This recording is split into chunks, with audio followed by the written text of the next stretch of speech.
भगवान शंकर का गुणगान किसको कहते हैं, शिव का स्मरण किसको, शिव की उपासना किसको कहते हैं, शंकर भगवान की भक्ति किसको कहते हैं, शिव आराधना किसको कहते हैं।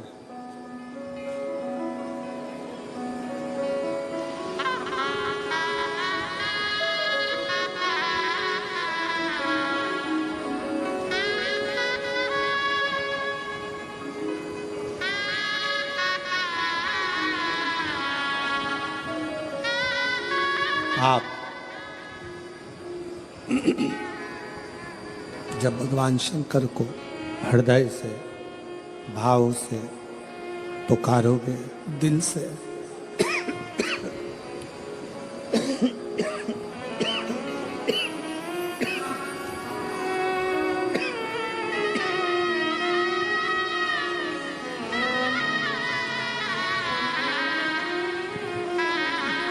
आप जब भगवान शंकर को दिल से भाव से पुकारोगे, शिव स्वीकार करेगा, शंकर स्वीकार करेगा। केवल एक विश्वास के साथ, एक भरोसे के साथ, एक दृढ़ता के साथ शिव की स्तुति करिए, शंकर के भजन करिए, शंकर का स्मरण करिए।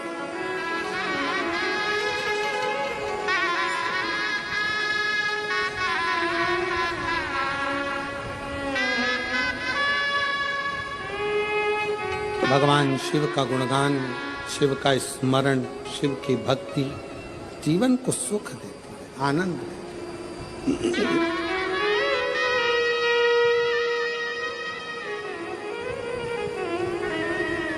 कोई कहे आपसे कि शंकर भगवान विरक्ति दे देते हैं, नहीं,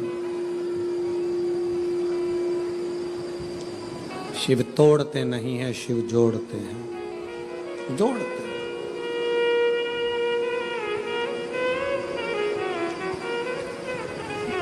भगवान शंकर तोड़ने का काम नहीं करते, जोड़ने का काम करते, जोड़ते। अब वो आधारित है आपके विश्वास पर।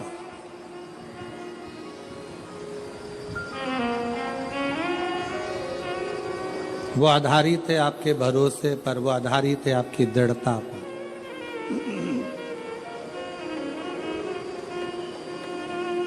जो जैसी भावना लाया वो वैसा ही फल पाया, नहीं खाई उसे लौटाया, वो मन ही मन हर्षाया, और कर दिया माला मान का शिवाले ने, लुटा दिया भंडार का शिवाले ने। शिव झूठे संसार से मोह को हटाते हैं।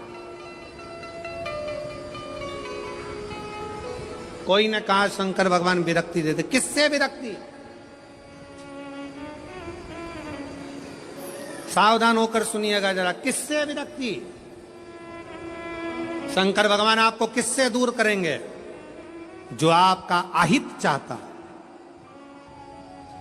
जो दिखने में तो आपके करीब में होगा, जो दिखने में तो आपके नजदीक में होगा, दिखने में तो आपसे प्रेम स्नेह की वाणी बोलेगा, बात करेगा,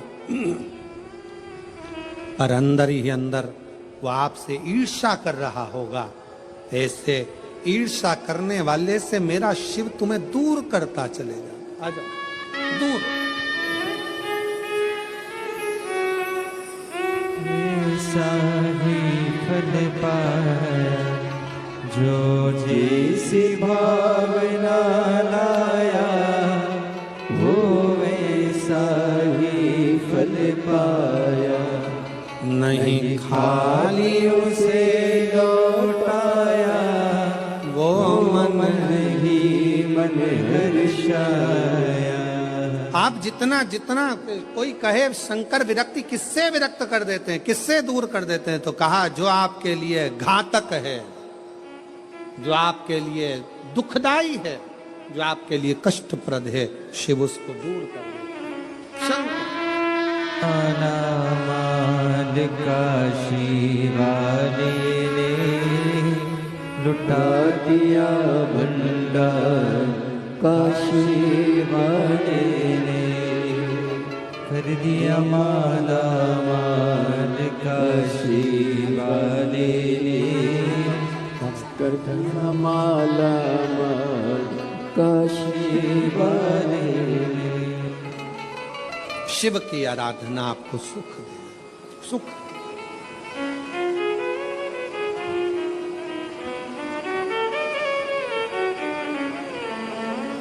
इसलिए भाव से, दिल से, कब से खड़े हैं झोली बसा, क्यों ना सुने तू मेरी पुकार। कब से खड़े हैं झोली पसार, क्यों ना सुने तू मेरी पुकार। मुझे पूछा क्या चाहिए तुमको, क्या दिया जाए, क्या प्रदान किया जाए, बोलो क्या देती हो। कात्यायन ऋषि सबसे पहला वचन कात्यायन ऋषि ने भगवान शंकर और पार्वती जी से कहा कि मेरा ये जन्म और मरण का प्रपंच छूट जाए। स्कंद पुराण का नागर खंड, रिटर्न की आवाज क्लियर करो और थोड़ा प्रेशर अंदर का बढ़ाओ। नागर खंड स्कंद पुराण का कहता है, नागर खंड वर्णन करता है स्कंद पुराण का कि कात्यायन ऋषि ने भगवान शिव जी से केवल जन्म और मरण का ये जो प्रपंच है इससे छूटना चाहा।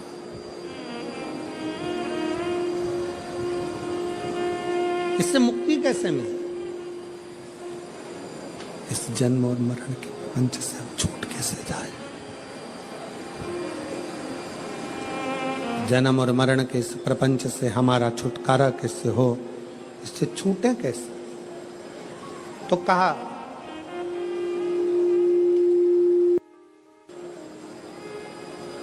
जब किसी व्यक्ति के घर में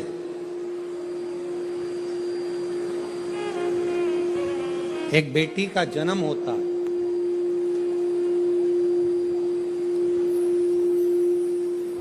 और बेटी की किलकारी, बेटी के पांव की खनक, बेटी के किलकारी पांव की खनक,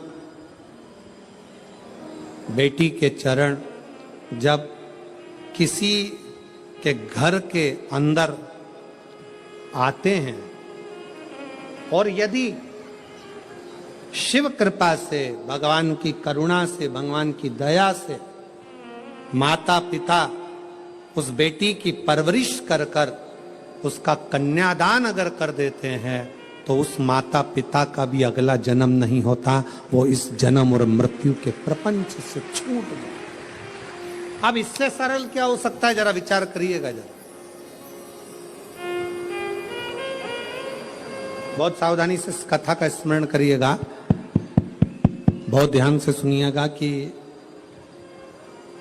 बड़े बड़े तपस्वी तप करने जा रहे हैं, साधना वाले साधना करने जा रहे हैं, उपासना वाले उपासना करने जा रहे हैं, व्रत वालों ने व्रत रखा, साधना वालों ने साधना करी, तपस्या वालों ने तपस्या करी, और कंदराओं में बैठकर कोई संत बन गया, कोई साधु बन गया, कोई तपस्वी बन गया, कोई साधक बन गया, कोई उपासक बन गया। किस लिए? कि हम जन्म और मरण के प्रपंच से छूट जाएं। पर शंकर भगवान ने माता पार्वती की साक्षी में कात्यायन ऋषि से कहा कि जब किसी गृहस्थी के घर में एक बेटी का जन्म होता है और उस बेटी की परवरिश जब माता पिता करते हैं बेटी के किलकारी जिसके घर में गूंजती है और बेटी के चरण जिसके घर में पड़ते हैं, और बेटी का जब कन्यादान होता है तब माता पिता फिर कोई जन्म नहीं लेते, वो माता पिता परमात्मा की शरणागति का सुख भोगते।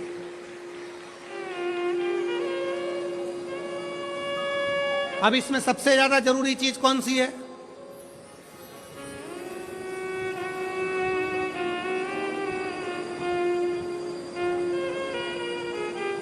एक बहुत ध्यान देने वाला विषय है, थोड़ा ध्यान दीजिएगा। दक्ष प्रजापति के घर में 60 कन्याओं का जन्म हुआ। उसके बाद दक्ष प्रजापति भगवान से कह रहे हैं, देवी जी से कह रहे हैं, मां मेरे घर में एक लड़की और देना, एक बेटी और चाहिए मुझे। मां जगत जननी दुर्गा कहती है कि तेरे घर में बेटी कहां से आएगी, मैं खुद तेरे घर में बेटी बनकर जन्म लूंगी। सती आई। दक्ष प्रजापति ने शंकर जी का अपमान करा, दक्ष प्रजापति ने देवताओं का अपमान करा, दक्ष प्रजापति ने अपशब्द कहे, दक्ष प्रजापति ने गाली दी, दक्ष प्रजापति ने ताना दिया, दक्ष प्रजापति ने आड़ा टेढ़ा बहुत सारी बातें कही। अब दक्ष प्रजापति को तो नरक जाना था, दक्ष प्रजापति को तो नरक भोगना था। दक्ष प्रजापति के घर में बेटियों का जन्म हुआ था, दक्ष प्रजापति ने बेटियों का कन्यादान किया था। इसलिए शंकर भगवान का अपमान करने के बाद भी दक्ष प्रजापति नरक नहीं भोगा है। दक्ष प्रजापति मरण, शीश कटने के बाद बकरे का मुख लग गया और बकरे का मुख लगने के बाद भी स्वर्ग भोगा है, वो दक्ष प्रजापति है, क्योंकि बेटी का जन्म ही प्रबल है।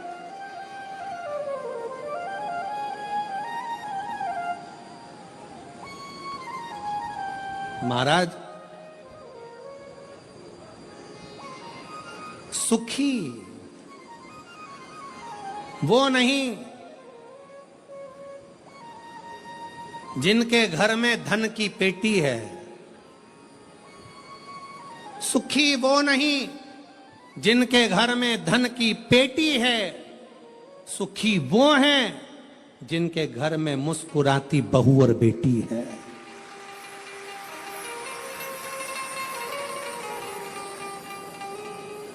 जिनके घर की बहुओं के चेहरे पर प्रसन्नता हो, जिनके घर की बेटियों के चेहरे पर मुस्कुराहट हो, समझ लेना कि उस घर में भले धन ना हो पर वो शंकर की कृपा उसके घर में सदा बनी हुई है, सदा।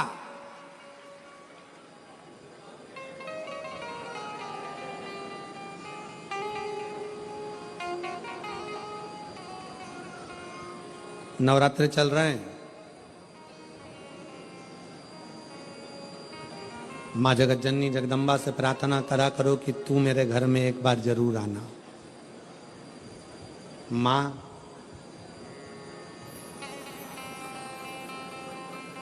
प्रत्येक घर के अंदर एक बेटी का जन्म जरूर होना चाहिए।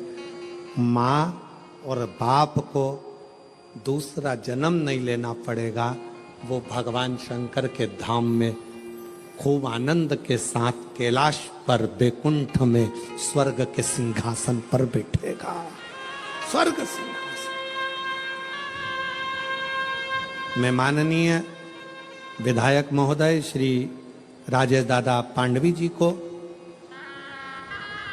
जब पहले दिन की कथा में पांडवी जी आए, बेटी उनके साथ में थी, पूजन कर रही थी बेटी भी, देखकर मुझे बहुत खुशी हुई। बहुत ऐसा लग रहा था जैसे शंकर भगवान अशोक सुंदरी के साथ बैठकर आराधना कर रहे हों, शिव की स्तुति कर रहे हैं।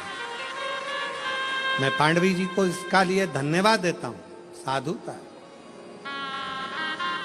साधु प्रसन्न हुई।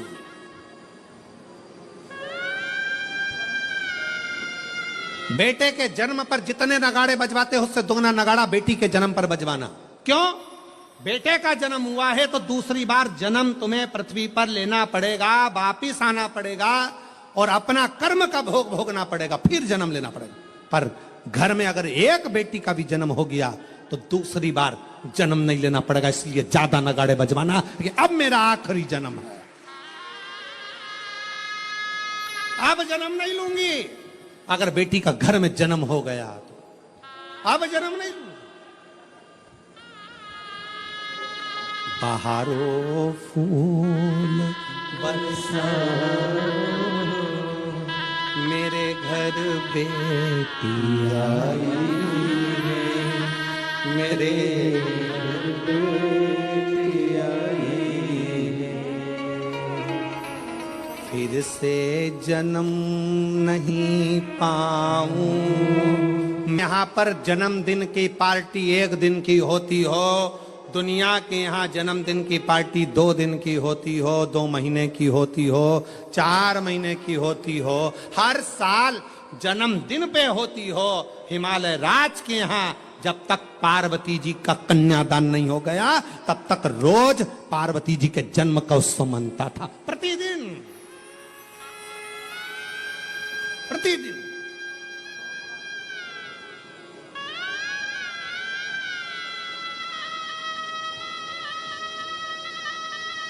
पार्वती जी के जन्म का उत्सव रोज मनता था हिमालय राज के घर, रोज।